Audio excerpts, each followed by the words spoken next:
To our very first story, this is a family of a 23-year-old who was allegedly murdered at a fortified residence in Dansuma wants 2 police constables arrested for their suspected role in the incident.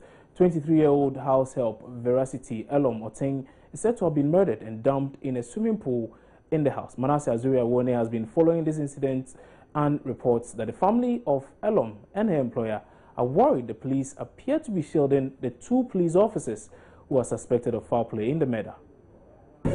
What the family, it's not only the family but also the employer of the girl, they are all worried, and they are saying that when the incident occurred, within 48 hours before or after, all the people who were present have been arrested. The houseboy, we are told, was even in the eastern region for a funeral. We are told Kade or so, but they've arrested him. Okay. But at that moment when the body was found, there was a police officer there. And the information we're also picking is that normally the night police officer would wait for the morning police officer to come and hand over to him. But on this particular day, he left even before the morning police officer came. So there are a lot of issues, and besides, if there was nothing to hide or nothing to fear, the question people are asking is, why should you tell the security man to lie that you saw the girl that morning when in fact you did not set eyes on her in the morning? So there are a whole lot of instances. I've seen pictures of the lady, and if you look at what really happened, the blood and everything, you'll be asking questions. Okay. Why is she found in the pool when something else happened? I asked the police officer, but did they find the investigator, whether they found any blood stains or anything in the pool to suggest that she sustained those injuries when she jumped into the pool? And the police are saying no. So there are a whole lot of questions, and the family and the employer want the police to also assist in the investigation. When the incident happened, they didn't arrest anybody until after the autopsy on the 16th of September. It happened on the 21st of August. It was on the 16th of September they arrested the private security man and the houseboy later. Then I think recently, last week or last 2 weeks, they arrested, there was a night security, but he's the private security person. Okay. And I'm told they've been charged. They would have to go to court somewhere next week, 22nd. Okay. But the police constables... These 2 constables are still free? Yes, and this family petitioned, and also the employers of the girl also petitioned. They were not very happy at the pace, with the pace at which the investigation was traveling. So they petitioned even the IGP. And so the case is now with the CID. Okay. And I've spoken to some officials of the homicide unit who have confirmed this. But they told me the police officers were supposed to have reported on Tuesday, but due to some communication lapses, they couldn't make it. So they are hoping that by the end of this week, they would get the 2 constables to come and assist investigation. Well, uncle of the deceased, Justice Chepo, has been telling Joy News how the incident was reported to the family and how it is dealing with it. Our employers, in fact, I was not able to get in touch with any of the employers. Okay. I was told they have traveled. Earlier when she told me that the madam and the boss will be traveling to Columbus. So, and then the children asked, the children were telling her that they will go with her. So I asked her whether you have passport or not. So we laugh about it. They didn't do passport for you, so we don't think they will go with you. Okay. Now when I got there, then I attempted to enter the house. I noticed that somebody was behind, inside, did not allow me to enter. So they rather met me at the entrance and then took me away from the vicinity of the gate. Then I said, why? I want to see my niece that you say she is sick. I'm coming to take her away. Then the tailor said, oh, they should bring me to the Scott Mercy shop. She is there. Then I said, no, the person is sick. You say he's sick. How come all of a sudden she should be in the cosmetic shop? So I will not go. Okay. I said I will not go. They tried to pursue me. So we moved about 50 yards from the house. Then I stopped and I told them that they are men, I am a man. Whatever the issue is, they should tell me. Because where they are taking me, I will not go. Then the tailor told the security guard that he should tell me whatever has happened. the security guard refused to talk.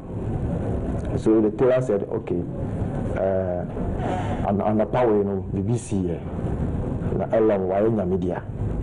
So I screamed. I said, wow, why? What happened? They were not able to tell me anything.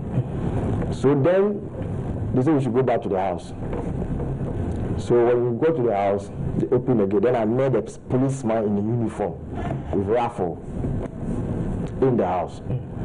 Now he are now taking over from the other one. Yes. Okay.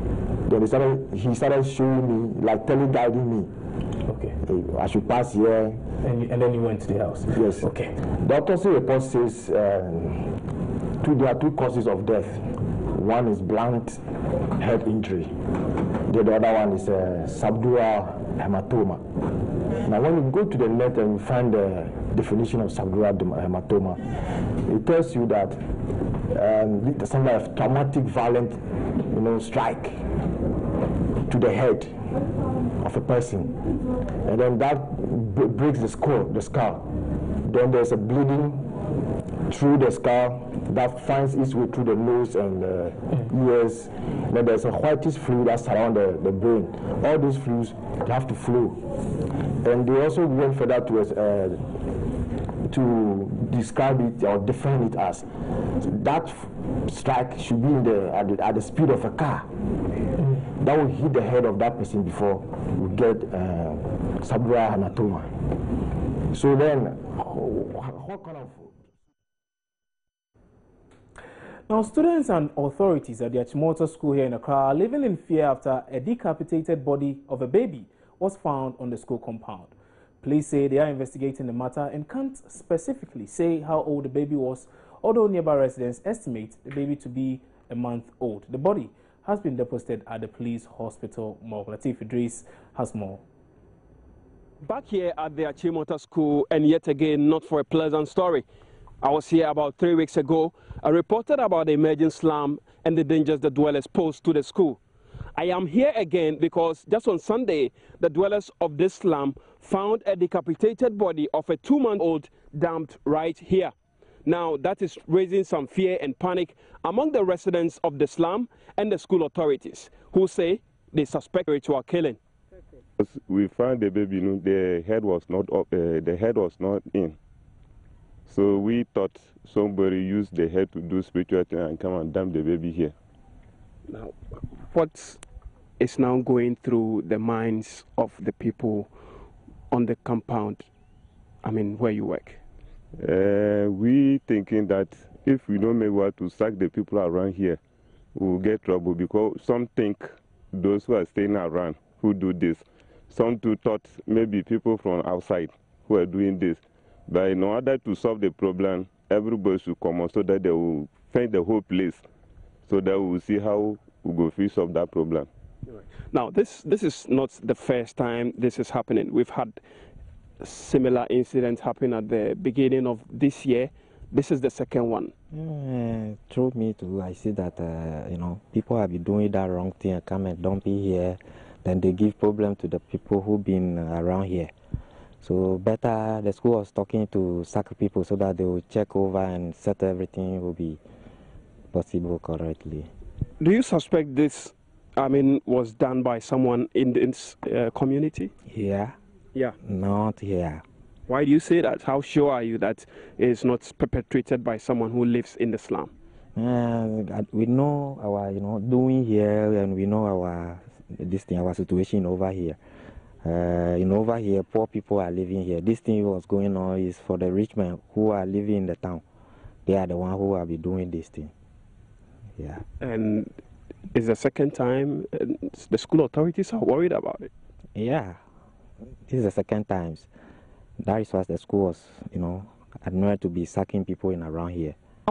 Some of we, the boys, we are not working, but we are not bad boys according to the issues that maybe some of people would think that we are doing in the bush here. So you don't suspect it was done by someone who lives in the community? Is that what you're saying? Yes.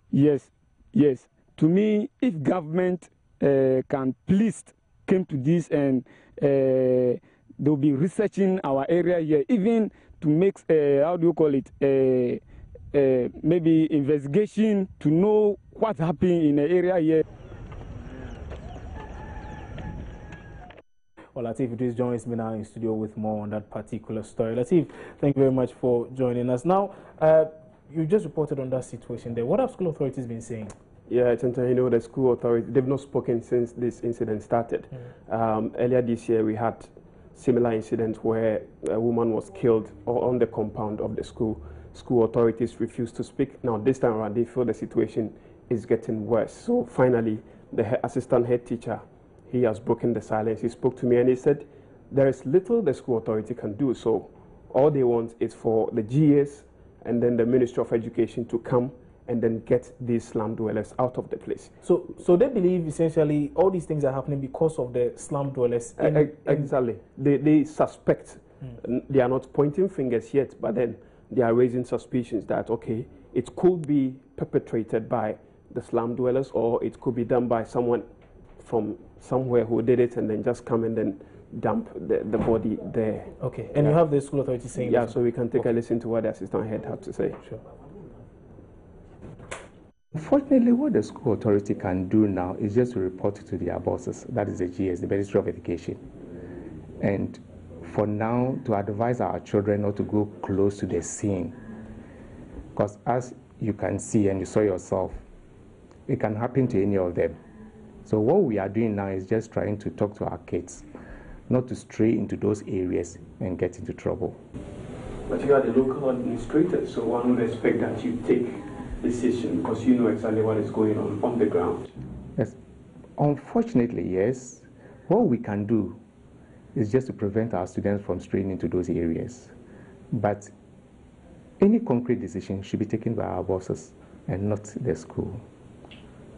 So about the slum dwellers, you cannot do anything about it? What we can do is to report to our bosses, that is the Ministry of Education and Ghana Education Service. Whatever decision they take, yes, we go along with them. So unfortunately, say we are working under them. They are our bosses, and we can't do anything without them. When it happened the first time, did you report it to them? And what was the action? Yes, I remember the headmistress wrote to them. I wrote my report, and she also wrote a report.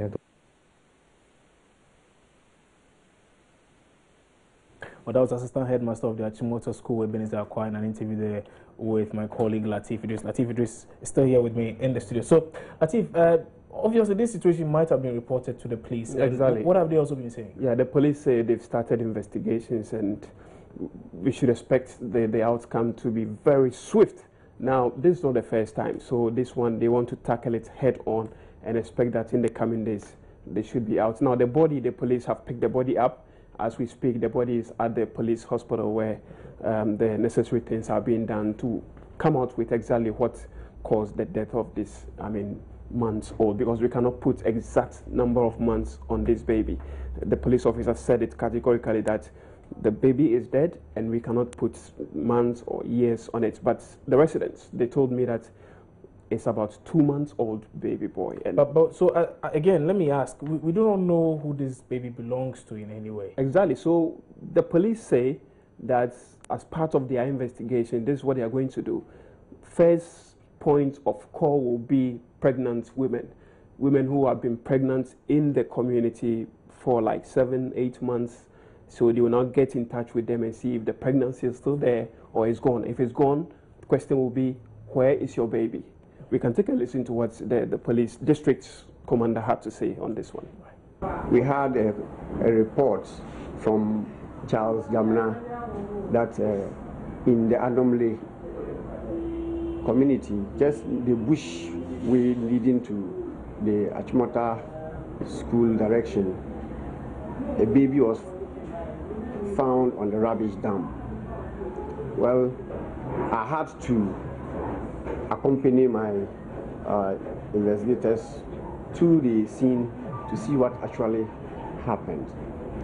When we got there, the body was closed. It was not covered, and it was just about some 10 meters away from the bush road that the vehicles use in the Anomaly community, and actually on a rubbish dump.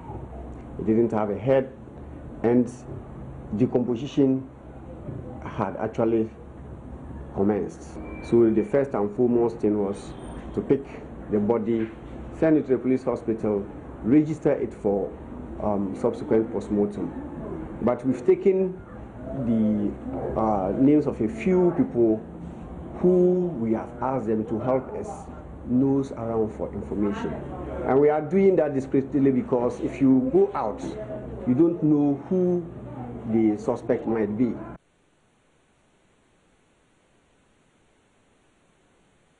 Well, I still have Latif Idris here with me. So, Latif, I did hear the policeman speak, but I didn't see his face. Exactly, you know, he was very particular about that. He says, based on his line of work, he doesn't want his face to be on air. So he has got nothing to do with the investigation? No. He just wants to keep his identity safe. All right. Yeah. Many thanks for your time. That's my colleague Latif Idris, who visited the Achimota School and filed that particular report. Now, away from that, police have paraded yet another batch of suspected criminals here in Accra. Now, this is the second such parade of suspects in as many weeks. Most of those on parade in Accra on Wednesday are alleged to have been involved in carjacking. Ivy Jamfi has more. Suspects include a 20-year-old senior high school graduate who is suspected to be in the car snatching business. The lady and her alleged accomplice, Ishmael Bashiru, who happens to be her boyfriend, were staff of a hotel who devised means to snatch the cars of the hotel's clients. Greater Accra Regional Police Commander DCOP Christian Tete Yohonu briefed the media on how the duo went about their operations. The lady is called Abigail Asiedu, age 20 years, unemployed, is an SHS graduate who met her victim on WhatsApp and became friends. On the 30th of August 2015, they met at Pig Farm, where they decided to go to a nearby hotel for relaxation. While in the hotel room, suspect Abigail Asiedu sneaked out with the ignition key to the complainant's vehicle. After a while, the complainant became suspicious and followed up. When he came out, he realized that both his Ford 4x4 pickup and his new lover were nowhere to be found. The complainant reported the incident to the police. The police also have in their grips a one-legged burglar. 35-year Sadat Suleiman is alleged to have been involved in several shop burglaries in Odoko, Kwashiman, Padama, Barnyard, North Kaneshi, Abeka, and other areas. The last time the police arrested him, Suleiman, believed to be a diabetic, was on 2 feet, but this time around, one of his legs had been amputated. He now walks with the aid of crutches, but that has not impeded his activities. His accomplices are alleged to be 18-year-old Adisa Isa, who happens to be his girlfriend, and Tanko Salifu. On the 23rd September 2015, the suspect broke into an electrical appliance shop at Santa Maria. However, on 7th October 2015, the police arrested them all in a hotel at Dakuma where they lodged. At the time of arrest, the three were removing the price tags from the stolen items to replace their own. A suspected member of a car-snatching gang, 32-year-old Abdullah Sadiq, who was arrested in 2010 and remanded for robbing a popular gospel musician, Christiana Love, has found his way into the grips of the police again. DCOP Tete Yohonu expressed shock at how the ex-convict returned to a life of crime. Another member of his gang, Kofi Nyatamago, arrested at Chopolin police barrier, was also paraded here last week for snatching another vehicle at New Botiano. So the ex-convicts, when they come out, they will never change. They will still go in for more attack. 2 other suspected robbers, Erasmus Achu and Theophilus Che, were arrested by 3 military personnel from the 48th Regiment Unit of the Ghana Armed Forces around Ghana Canada Hospital in Nigeringano in their attempt to rob a house. They were later handed over to the police for further investigations. DCOP Christian Tete Yohonu commended female police officers who were actively involved in the recent arrest and encouraged the IGP to enroll more women in the force. You're watching News Today here on Joy News. We'll return shortly with some more news. Don't go away.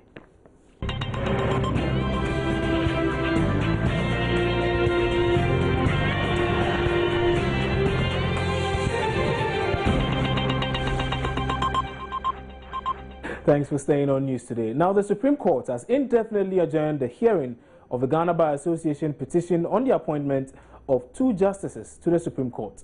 Now, according to the GBA, the appointment of Justice Yao Apeu and Gabriel Poamang by the President is in violation of the recommendations by the Judicial Council. The association believes the processes President Mahama used in appointing the 2 justices were unconstitutional, and therefore the Supreme Court should declare it null and void. Francisca Kakra-Forson is at the Supreme Court now and joins us live with an update. Francisca, so why was the case adjourned? So let me give you the details of what happened in court. You just talked about the GBA's petition to the Supreme Court, which rests on Article 144 with regards to the President's powers in the appointment of judges. Now, there's another case, another existing case, or 2 cases joined in one, involving the appointment of EC chairperson with regards to powers of the President. And the people involved in this case, Richard Sky and Danso Achampong, now, they were advised by the court to join the case by the GBA, or the petition by the GBA. And so this was the advice given by the Supreme Court, that it was for judicial, it would be economical, judicially economical for them to do so. But what they applied for was a joinder, which the court said that they should have applied for an application to consolidate their case with that of the GBA. So today in court, the AG came and said they were not ready and asked the court to give them more time to prepare a response. That's to the GBA's petition. Now, the court was not pleased about that, but they gave the AG 14 days. They granted 14 days to the AG side within which they are supposed to respond and adjourned sine die. But they still granted the consolidation of the cases, even though that was not what was applied for, was rather a joinder. And so they're going to wait for the AG's response, and then the other parties will be notified, and then they will hear the case. Many thanks for that update, Francisca Kakra-Forson, joining us live from the Supreme Court there. Now, away from that, and the Ghana Integrity Initiative is accusing some state agencies of subjecting visitors to a body search to discourage any attempt of secret recording there. Now, according to the GII, the development comes on the back of an announced expose on corruption in the country's judiciary. Kwete Nate joins us on the phone now with details. Kwete, good morning. Good afternoon. Thanks for joining us. Now, tell us more about what the GII has been saying at this briefing. According to the GII, the Executive Secretary, Vital Azim, his claim was that some state agencies, what they are doing is that when you're a visitor and you walk through their offices, what they do is they take your phone away from you, and their office securities, they subject you to somebody's search. And I'm told that this development has been sanctioned by the head of those institutions. But what Mr. Vital Azim was questioning, whether it was a policy from government. So he was calling on the institutions to stop what he says at an affront to the fight against corruption. All right. Many thanks for that update, Kwete Nate, bringing us up to speed on that particular story there. Now, leader of the National Democratic Party, Nana Konadu-Agyeman-Rawlings, says the Electoral Commission has no option than to replace the existing role due to its extremely bloated nature. According to Mrs. Rawlings, there's evidence that the current register is not credible, hence the need for the EC to replace it if it is looking forward to credible elections next year. I am sad that this country is moving backwards again. Now, if we're going to be able to arrest this, then some of these very topical issues have to be, addressed. The issue of voters register vis-a-vis election and voting, stroke democracy, are all interrelated. We cannot say that we're going to have credible elections when it is clear that the electoral process is flawed. Once it has been discovered that some pictures were actually scanned and pushed into the register, it already flaws the register. Totally flawed. And once it is flawed, that alone without talking about all the other issues, shows that something has to be done. It is not up to the Electoral Commissioner to decide that she will or she will not do what the people of Ghana want. She is there to do what the people of Ghana want, in consultation with the people that she's working with and the parties around, not in consultation with me, myself, and I. That's not it. So if pictures can be scanned and put onto the register, it already negates it. It's negated. Why don't you just have a new register that will be more credible, make everybody in Ghana happy? If all those recognized groups are saying the same thing, then we cannot all be wrong. We cannot all be wrong and one person is right. So it is important to revisit it. Well, still on politics, and President Mahama has been given the all-clear to campaign for votes in a build-up to the NDC's presidential and parliamentary primaries scheduled for November 7 this year. Now, this follows a successful vetting at the parties at the Baka headquarters yesterday, from where Derek Ekosam reports. The president was greeted with cheers by teeming supporters of his party upon his exit from the vetting room. President Mahama's vetting session lasted for nearly 30 minutes. NDC General Secretary Johnson Asiedu Nketia announced the results of the president's vetting. In the case of the presidential elections, today we had the opportunity to also vet the sole candidate, President John Dramani Mahama, and he was found to be qualified to contest. So he is now free to engage in his campaigning, and at the end of the voting, he's expected to make more than 50% of the votes to qualify as the candidate. The president has between now and November 6 to canvass for votes from the party's delegates.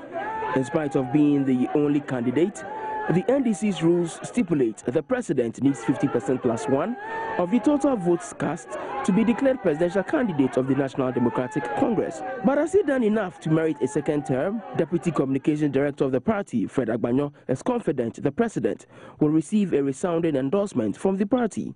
We are very confident in ourselves. We've been going around the whole country and looking at the job that is done, the area of infrastructure, health infrastructure, educational infrastructure, road infrastructure. We think that it is done so well, and the people of this country appreciate the fact that within 2.5 years, within 4 years, he cannot finish all the things he wants to do, and therefore they are going to renew his mandate for him to qualify to 2021. In the unlikely event that the primaries, he loses, though he's unopposed, he doesn't get the required votes to sail through, what happens?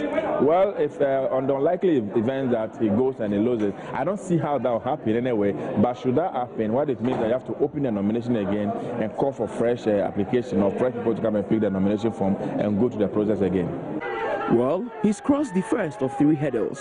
What remains to be seen is whether party delegates and Ghanaians would give him the nod for a second term. For Joy News, Derek Ekosam. Time now for us to check out the very latest in the world of business right after this break.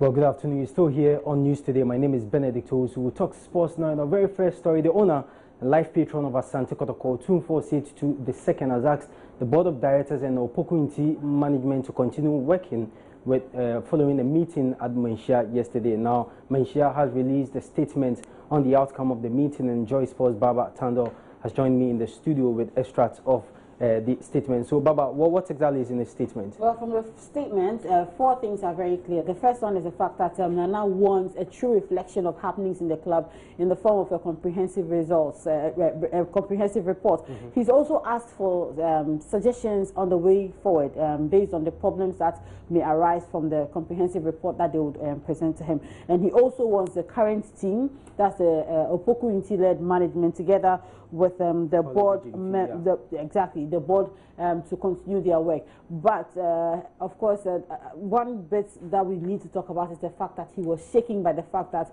at some point in the just ended Premier League season, Kotoko nearly went down into relegation. And then also, what is not clear is time limits. There's no time limits for when the board and the management are supposed to submit their comprehensive results. There's also no time limit for the mandate of the board and the management. So this is just what the statement seeks to say. Yesterday, Samekofo was in a meeting at Minsha. Did the statement mention Samekofo? Well, nowhere in the statement does his name appear as probably newly appointed president of the club or whatever. But again, no new appointments have been made according to this statement. So I think it's just the fact that Otumfuo II is awaiting the comprehensive report from the management and the board to know the way forward. Okay, but they say that they are ready to allow Nana to allow for a new direction for the club if so be. Okay, thank you very much. That was my colleague Baba Tando,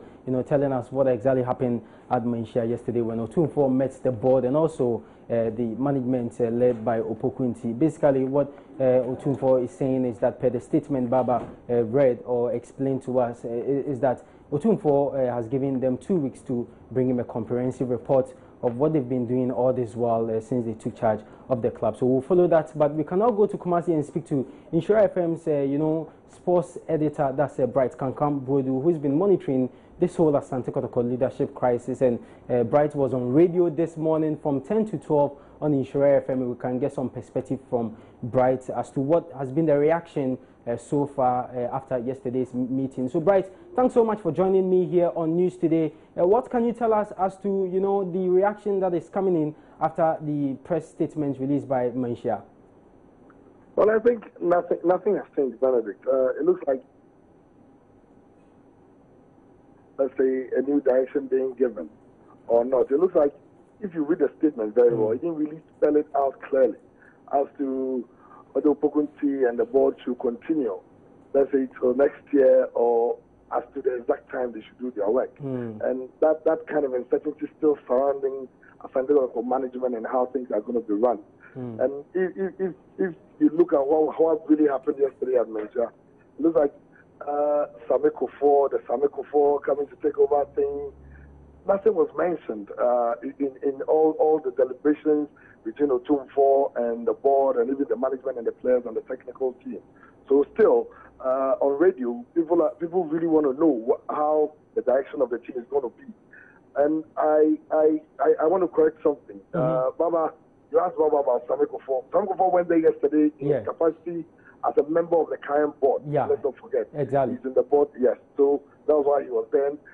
From the reaction we are getting from most of the supporters and the callings on the radio stations, it looks like nothing has really changed. But I'm sure something only the views given by the callers and the people who phone the radio station, you can only assume that it will really nominate Opokunti is giving some form of time to continue the work of Asante. Thank you very much, Bright Kankam Bodu. Bright is, is with our tree service in Kumasi Insura FM. He's the sports editor at Insura in Kumasi. Now, Kumasi Asante Kotoko arch rivals Accra Heart of Oak have terminated the contract of new signing Latif Salif after less than a month of capturing him from Bekum Chelsea. Now, this comes as a big surprise to many, taking into consideration how the Phobians describe the player after sealing a 3-year deal. Hearts spokesperson Opayado has been explaining to Joy Sports what informed their decision to part ways with a player who is yet to even kick a ball for the club.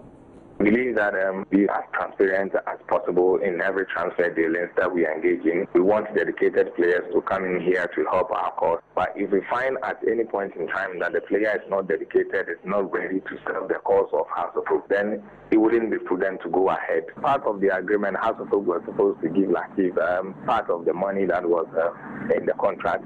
The player agreed to it. When the money was ready, anytime the player was called, he gave excuses, which we felt that amounted to some sort of non-commitment from his end. So we didn't want to contest it any longer, because for all these days, for all this week, we kept calling him to come for the money, and yet still the player ignored all of our calls. Then it means that he's not ready to serve the cause of our football.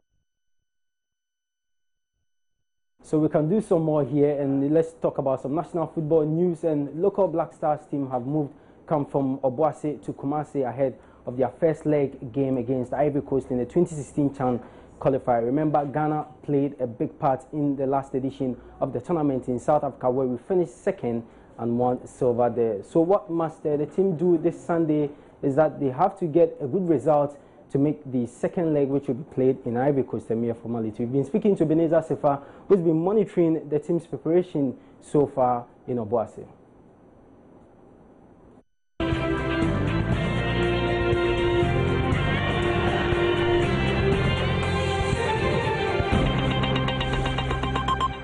So that's how we end news today here on Joy News Multi TV. For more news, do want to log on to myjoyonline.com. My name is Kwabna Chencheni Boateng. Enjoy the rest of our broadcast.